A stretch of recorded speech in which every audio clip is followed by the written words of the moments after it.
오늘 하나님께서 우리에게 주시는 말씀은 누가복음 13장 1절부터 9절까지 말씀입니다. 누가복음 13장 1절부터 9절까지 말씀 함께 찾으시고 또 화면도 보시고 함께 읽겠습니다. 누가복음 13장 1절부터 9절까지 말씀. 제가 읽겠습니다. 바로 그때에 몇몇 사람이 와서 빌라도가 갈릴리 사람들을 학살해서 그 피를 그들이 바치려던 희생 제물에 섞었다는 사실을 예수께 일러드렸다. 예수께서 그들에게 대답하셨다. 이 갈릴리 사람들이 이런 변을 당했다고 해서 다른 모든 갈릴리 사람보다 더 큰 죄인이라고 생각하느냐? 그렇지 않다. 내가 너희에게 말한다. 너희도 회개하지 않으면 모두 그렇게 망할 것이다. 또 실로암에 있는 탑이 무너져서 치여 죽은 18사람은 예루살렘에 사는 다른 모든 사람보다 더 많이 죄를 지은 사람이라고 생각하느냐? 그렇지 않다. 내가 너희에게 말한다. 너희도 회개하지 않으면 모두 그렇게 망할 것이다. 예수께서는 이런 비유를 말씀하셨다. 어떤 사람이 자기 포도원에다가 무화과 나무를 한 그루 심었는데 그 나무에서 열매를 얻을까 하고 왔으나 찾지 못하였다.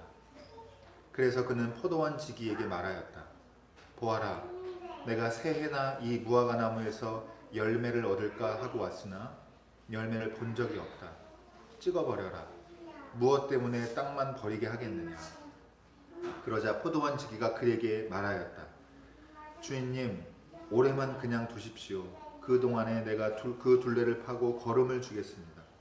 그렇게 하면 다음 철에 열매를 맺을지도 모릅니다. 그때에 가서도 열매를 맺지 못하면 찍어 버리십시오. 이는 하나님의 말씀입니다. 하나님 감사합니다. 네, 오늘 설교 제목은 올해만 그냥 두십시오이고요. 사순절 셋째 주일 말씀을 누가복음 13장 말씀 가지고 함께 말씀의 은혜를 나누도록 하겠습니다. 먼저 인사하고 시작하겠습니다. 우리 앞뒤에 분 돌아보시면서 우리에게는 말씀이 있습니다. 세상 사람들은 들을 수 없는 하나님의 자녀 그리고 그리스도의 제자에게만 허락된 하늘의 소리 또 하늘의 뜻이 있습니다. 우리는 먼저 듣는 사람이 되어야 합니다. 이번 사순절에 하늘의 소리에 귀가 열리고 또 하늘의 뜻에 마음이 조율되는 은혜의 계절이 되기를 다시 한번 축원합니다. 주님의 순환과 죽음을 묵상하는 사순절입니다. 주님이 선택하신 길에 대한 이해가 더 열리길 바라고 무엇보다 고난도 중요하지만 그리스도인의 그 참된 정체성이 무엇인가를 정리하고 확인하는 그래서 다시 그 기준에 맞춰서 우리를 회개하는 우리 삶을 회개하고 돌이키는 그런 시간 되시기를 바랍니다. 부활절을 준비하는 세례 후보자들 그런 마음을 좀 기억해 보시고요. 초대교회 우리의 믿음이 새롭게 움트는 복된 계절을 함께 보내길 축원합니다. 오늘 본문은 지난주 사순절 둘째 주일 본문과 마찬가지로 누가복음 13장인데 오늘 말씀은 누가복음 13장 처음 1절부터 말씀입니다. 내용을 읽어보시면 아시겠지만 뜻하지 않은 재앙을 겪은 사람들의 이 소식을 들은 예수님이 그걸 어떻게 해석하고 거기에 대해서 어떻게 생각해야 되는지를 알려주시는 그런 내용으로 되어 있고요. 그리고 한편으로는 계속 밑바탕에 회개의 시급성, 그러니까 시급한 회개의 중요성을 가르치는 부분이 내용으로 계속 존재합니다. 그 부분이 아주 중요한 주제 중에 하나이고요. 오늘 함께 은혜를 나누면서 이 세상 속에 어려운 일을 겪는 사람들을 어떻게 봐야 하는지 한번 정리해 보시길 바라고 또 우리가 회개하는 과정에서 예수님이 우리에게 어떤 은혜를 베푸시는지 배우고 기억하시는 시간 되시기를 바랍니다. 자, 오늘 본문 역시 지난주 마찬가지로 바로 그때라고 시작하는데요. 이게 이제 영어 성경 원문으로는 위기를 뜻하는 단어예요. 막 이렇게 긴박한 그런 위기의 그 순간에 이렇게 우리말로 지금 하면 이런 식으로 해석할 수가 있고, 그러니까 누가는 계속 어떤 그 앞사건과 뒷사건이 연계가 되고 맥락이 있다는 걸 강조하고 싶은 걸로 보여요. 그래서 자꾸 어떤 상황에, 이런 위기의 상황에 이렇게 이런 식으로 연결해서 가고 있는데, 12장에 나온 내용을 한번 살펴보면요, 바리새인의 외식을 주의하라는 말씀이 있어요. 12장에.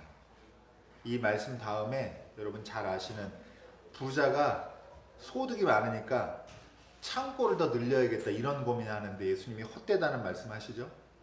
오늘 그 생명을 걷어가면, 하나님이 걷어가면 그 넓게 확장한 창고가 뭔 소용이냐 이런 말씀하시고, 그러면서 반대로는 염려하지 말라, 들의 백합화를 봐라, 뭐 이런 가르침이 이어지고, 그 말씀 뒤에 깨어 있으라라고 하는 말씀이 계속 연결이 됩니다. 그래서 뒤로 갈수록 어떤 느낌이 강하냐면, 시대를 분간하라, 시대를 분별해라, 이런 말씀이 계속 이어져 오고 있고, 그 메시지와 함께 상황적으로 어떤 위기의 상황이 찾아왔고, 그 말씀의 그 긴장감을 가지고 오늘 말씀이 이어지게 되는 겁니다. 그래서 결론적으로 말씀드리면, 임박한 종말에 대한 긴장감을 가지고 회개를 미루지 말아야 된다, 이런 메시지들이 우리가 기억해야 될 메시지입니다. 자, 그런 가르침 뒤에 오늘 말씀의 본문이 이어지는데, 이번에도 몇몇 사람이 와서 예수님에게 말을 전하는데요. 무슨 말을 전하냐면 나쁜 소식을 전합니다. 나쁜 소식. 근데 이 사람들이 누구냐? 성경에 보시면 아시겠지만 특정하지 않아요. 뭐 바리새파도 아니고 제자들도 아니고 무리도 아니고, 그냥 어떤 사람들이 왔는데, 분위기로 봐서는 이 사람들이 아마도 예수님에게 호의적인 사람이 아니었을 거다라는 생각이 듭니다. 어정쩡한 관계, 근데 이런 사람들 확률이 높다고 분명히 알 수는 없지만 그런 추측이 되고요. 이들이 전한 소식이 뭐냐, 이 나쁜 소식이 뭐냐 하면, 빌라도가 갈릴리 사람들을 학살했는데, 학살한 사람들의 그 죽음의 피를 희생제물에 바치려던 그 피에다가 섞어버린 거예요. 이런 사실을 알려줍니다.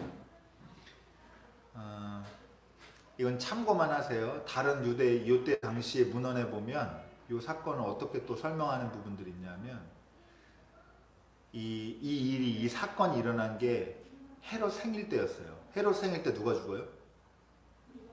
요한이 죽잖아요. 요한이 죽은 다음에 헤롯이 연잔치였는데, 빌라도가 화가 나가지고 그 요한을 죽이고 하는 이런 정황에 대해서 불만을 표출해가지고 빌라도가 연회로 찾아와서 거기 있던 갈릴리 사람들을 죽여요. 그래서 그 사람들을 희생제물 피에다가 그 사람들 피를 섞는 이런 일을 일으켰다고 하는 또 다른 어떤 본문들도 있습니다. 근데 참고만 하시고요.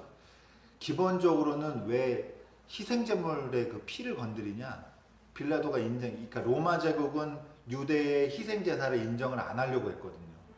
그리고 반대로 보면 유대인들한테는 희생제물의 순결성은 굉장히 중요한 영역이에요. 건드리면, 아무도 건드려서는 안 되는 영역이에요. 예전에 로마 제국과 충돌하고 막 봉기가 일어나고 그럴 때도 돼지 피를 막 성전에 드리고 막 이런 것들, 부정하게 여기는 그 짐승의 피를 성전에 들여오고 이런 문제로 굉장히 갈등을 많이 했고, 정말 수많은 사건들이 있었고 수많은 사람들이 죽어나갔는데, 이 갈릴리 사람들이 빌라도에게 죽임을 당하면서 희생제물에 그 사람들의 피가 섞이는 일이 있었다는 걸 예수님에게 일러주는데, 중요한 건 여기서 포인트가 뭐냐면, 여러분 예수님의 대답을 잘 보면요, 이런 얘기를 들었어요. 아이고 저런, 아이고 안타까워라, 이게 아니고 뭐라고 얘기하시냐면, 이 갈릴리 사람들이 이런 변을 당했다고 해서 다른 모든 갈릴리 사람보다 더 큰 죄인이라고 생각하느냐? 이렇게 대답을 해요. 그러니까 무슨 말이에요?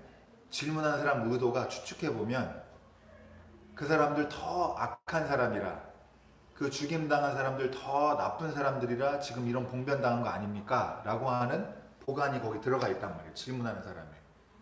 그런데 예수님이 아니라고 하는 거예요.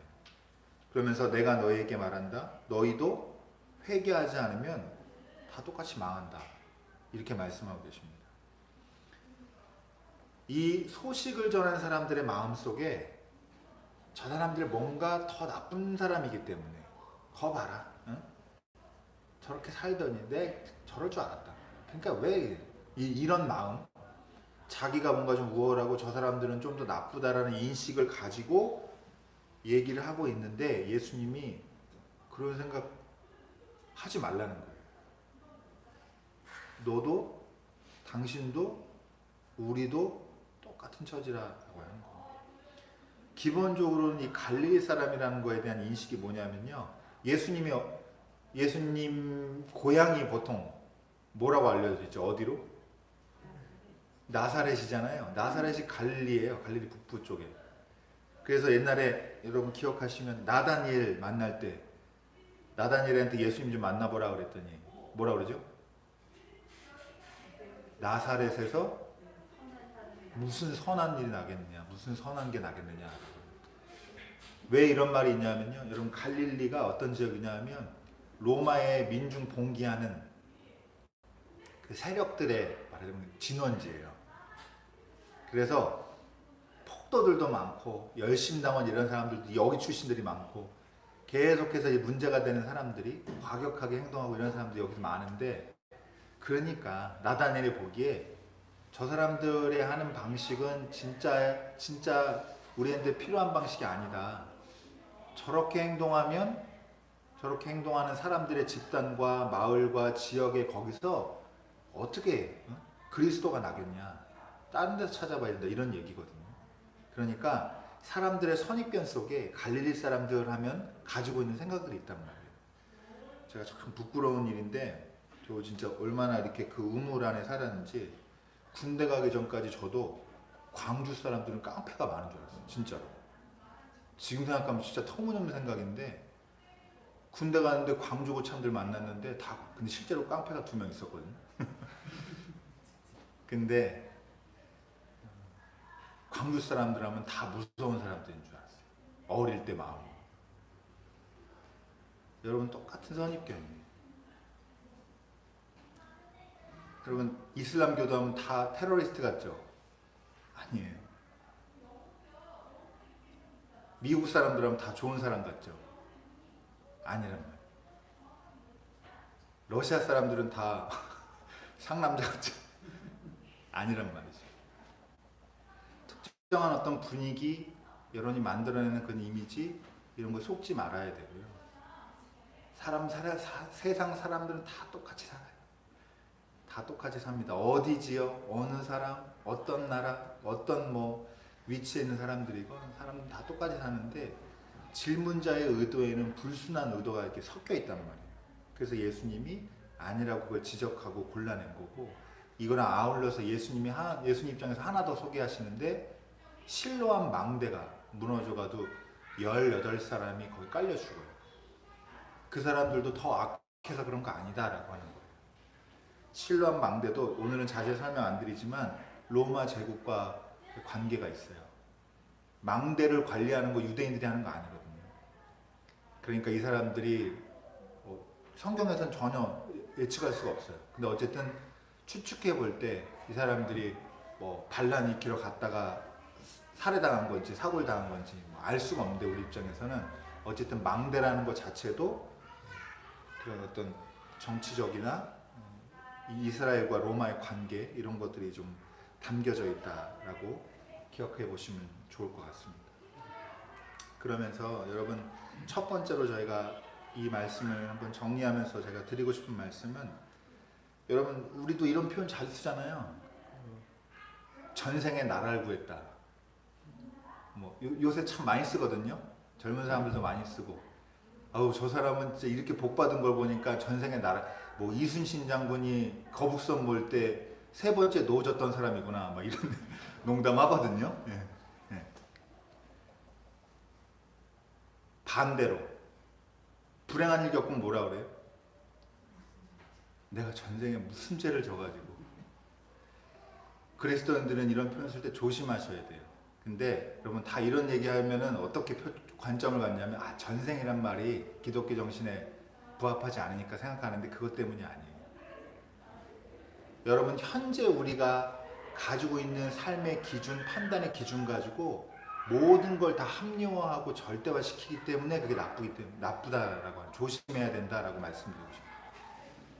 여러분, 우리가 눈으로 판단하는 그런 기준 같은 걸로 누가 대학을 잘 갔다, 주식이 올랐다, 집이 커진다, 이런 걸로는 그 사람이 뭐 배우자가 멋지고 뭐 잘생겼다, 이런 걸 가지고는 그 사람들의 전체 삶을 판단하거나 확대하고 이러면 안 된다라고. 그래서 이런 연장선상에서 보면 나랑은 좀 다른 생각을 가진 사람들, 나랑은 좀 다른 입장을 가진 사람들이 잘못되면 우리가 반색하는 죄를 범할 수가 있단 말이에요. 저 봐, 내가 저럴 줄 알았어. 에휴, 그러니까 내가 저러더니, 이런 마음, 그리스도인의 마음과 맞지 않습니다. 여러분, 누구든지 불행한 일을 겪으면 어떻게 하는 게 정상적인 거냐? 안타까워하고 슬퍼하시는 게 맞는 거예요. 저럴 줄 알았다 하는 마음. 그러면서 은근히 나는 저 사람이랑은 다른 괜찮은 사람이다라고 하는 의식, 이런 거 여러분 겸손한 신앙 가지고 걷어내시기를 바랍니다. 그래서 예수님께서 비유를 들어서 이제 이거를 조금 더 명확하게 설명을 해주시는데, 그게 바로 무화과 나무 비유입니다. 어떤 사람이 자기 포도원에다가 무화과 나무를 심었는데, 내용은 간단해요. 비유도 짧고요. 근데 재밌는 게 한 그루 심었대요. 좀 많이 심지. 한 그루를 탁 심었는데 3년 내에 찾아와서 열매를 맨날 찾아봤더니 열매를 안 맺어요. 그래서 포도원지기가 따로 있는데 포도원지기한테 뭐라고 얘기했냐면 찍어버려라 얘기하는 거예요. 저거 3년이나 내가 지켜봤는데 우리말로 하면 싹수가 노랗다. 저기서는 건질 게 없다, 이렇게 이제 판단을 하고 포도원지기에 잘라버리라고 얘기를 한 건데, 감동적인 게 이제 여러분, 이 포도원지기가 답변하는 장면입니다. 포도원지기가 뭐라고 답변하느냐? 우선 7절에 보시면 찍어버려라. 뭐 때문에 이걸 가지고 땅만 버리냐, 여기다 딴 걸 심자, 이런 식으로 얘기를 한 건데요. 여러분, 포도원지기가 주인님 올해만 그냥 두십시오. 그동안에 내가 둘레를 파고 거름을 주겠습니다. 그렇게 하면 다음 철에 열매를 맺을지도 모릅니다. 그리고 그때 가서도 열매를 맺지 못하면 그때 찍어버리십시오. 그때 찍어버리죠. 이렇게 얘기를 한 겁니다.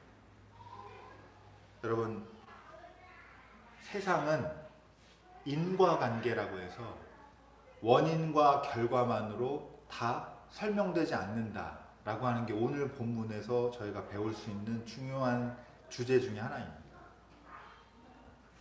착하게 살면 복을 받고 못되게 살면 벌을 받고 꼭 이런 거 아니다, 이 말이에요. 못된 사람이 잘 살기도 하고 착한 사람이 못 살기도 하고, 건강을 위해 노력했던 사람이 병을 얻기도 하고, 건강 하나도 신경 안 쓰고 살았는데 튼튼하기도 하고. 여러분, 세상에는 인과관계로 설명할 수 없는 것들이 아주 많이 있어요. 어린이들은 보지 마시고요.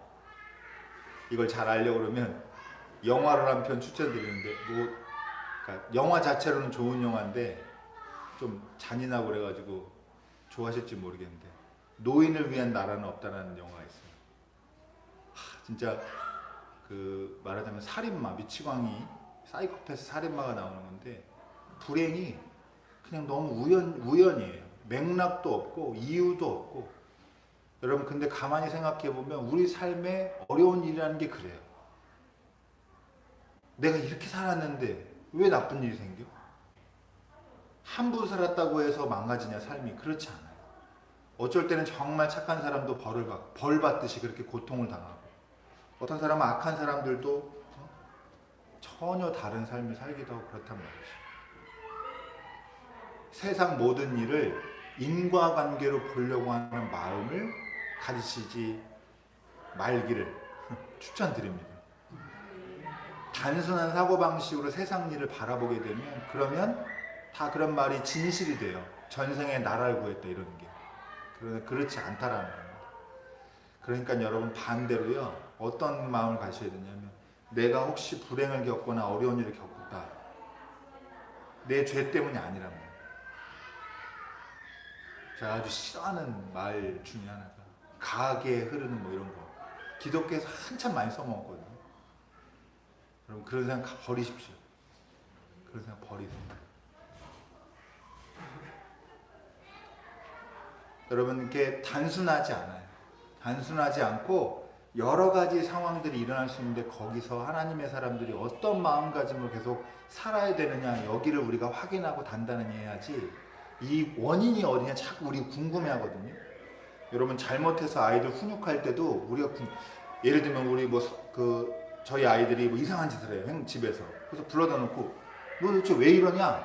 라고 하면은 대답을 할까요? 안 할까요? 대부분 대답을 못 해요. 왜냐하면 여러분 하는 어떤 행동하는 이유가 정확해서 하는 일은 어른들도 잘 없어요.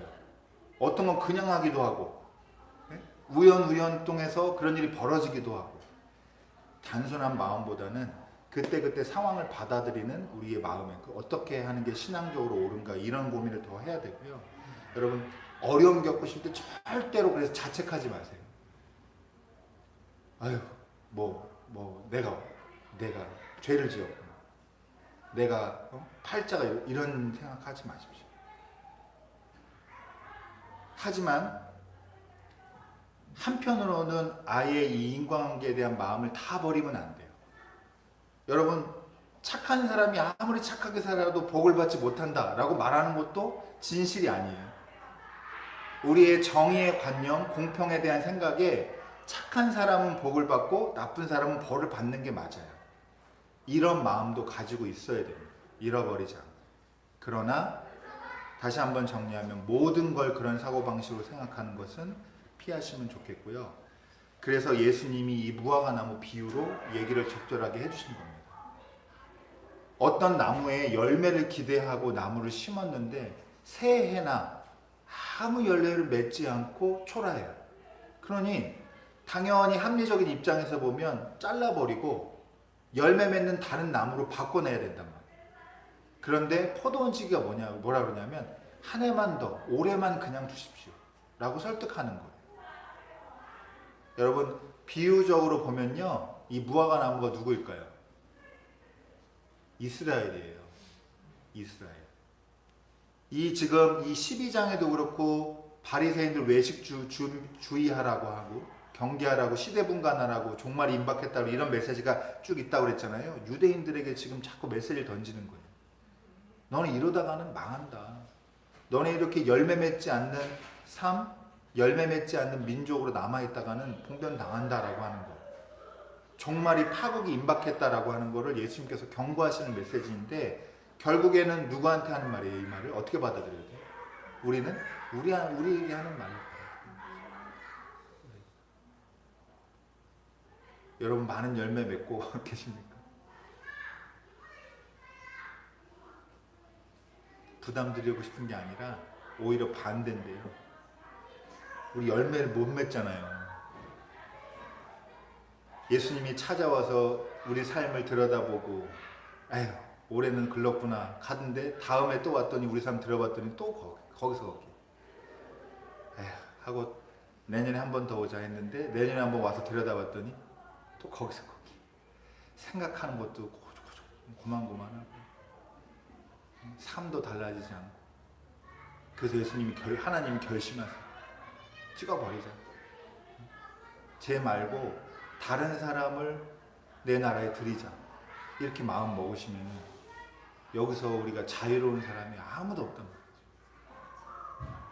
근데 여러분 그럴 때 예수님의 하나님의 그 절연해내려고 하는 의지를 막아내는 사람이 있다는 거죠. 그러니까 가볍게 보면 좀 가까이 보면 이 포도원 지기가 누구일까요? 우리한테. 예. 꼭 예수님이라 단정일 수는 없지만 예수님이 이런 역할을 하고 계시다는 걸 여러분 기억해 보시면 좋겠습니다. 언제 철들까? 언제 열매 맺을까? 우리 스스로도 우리를 보면 굉장히 낙담이 됩니다. 내가 이렇게 안 달라지냐, 이렇게 변화가 없냐. 근데 여러분, 그렇다고 해서 우리가 쓸모없다고 바로 폐기 처분되는 게 아니고, 우리의 그런 처지를 이해하면서도 알면서도 우리를 막아서고 있는 존재가 있다라고 하는 게, 이게 우리 그리스도인의 은혜라고 여러분 기억하시길 바랍니다. 말씀 정리할게요. 세상을 보면서 어떤 고통을 경험하거나 소식을 들을 때 평가하거나 판단하지 마세요. 세상과 하나님 나라는 이렇게 원인과 결과가 아주 이렇게 명료하고 단순한 이런 세상이 아닙니다. 그리고 누군가가 어떤 이유에서건 고통을 당할 때는 여러분 반대로 내가 죄를 지었구나라고 너무 탓하지 마세요. 스스로를 괴롭히지 마세요. 오히려 이 일을 어떻게 하나님과 함께 이겨내고 다음을 어떤 태도로 하는 게 바람직하냐, 이런 마음을 더 가지시면 좋겠고요. 여러분, 불행한 일은 누구에게나 올 수 있다는 거, 그 사실에 겸손해야 합니다. 네. 두 번째로는, 마지막으로, 여러분 사순절은 회개의 시간인데, 회개의 계절인데 뭘 회개하느냐? 우리를 변호하는 이 포도원지기 같은 존재가 우리의 멸망을 막고 있단 말이죠. 그 사람은 나랑 실제로 우리 삶에도 그래요. 그게 가족이 될 수도 있고 친구가 될 수도 있고 아는 사람 될 수도 있지만 모르는 사람이 막고 있을 수도 있어요. 우리가 이런 데서도 인관계를 명확하게 할 수 없을 만큼 우리 삶을 지탱하고 있는 사람들이 있는데, 여러분 다 우리가 빚지고 있다는 사실에 대해서 자각하고 기억하는 일이 굉장히 중요합니다. 내가 잘하면 되겠지, 이걸로는 충분하지 않아요. 오히려 우리는 우리 발로 서는 사람이 아니라 우리의 발을 붙드는 누군가의 그 구원의 의지로 우리가 서고 있는 사람들이라는 사실을 기억해 주시길 바라고, 주변 사람들에게 감사한 마음 가지시기 바랍니다. 주변 사람들에게 감사한 마음. 한 명도 소홀히 여기지 마시고, 내가 이렇게 사는 데는 다 누군가의 희생과 의지가 있다는 사실을 기억하시길 바랍니다. 그래서 주변 사람들에게 그런 마음 갖지 못했다고 하면 회개하고 감사한 마음 가지시기 바랍니다. 여러분, 세상 일에 겸손하고 자기 확신이 아니라 은혜에 대한 신뢰 안에서 사는 여러분이 되시기를 축원합니다. 기도하겠습니다.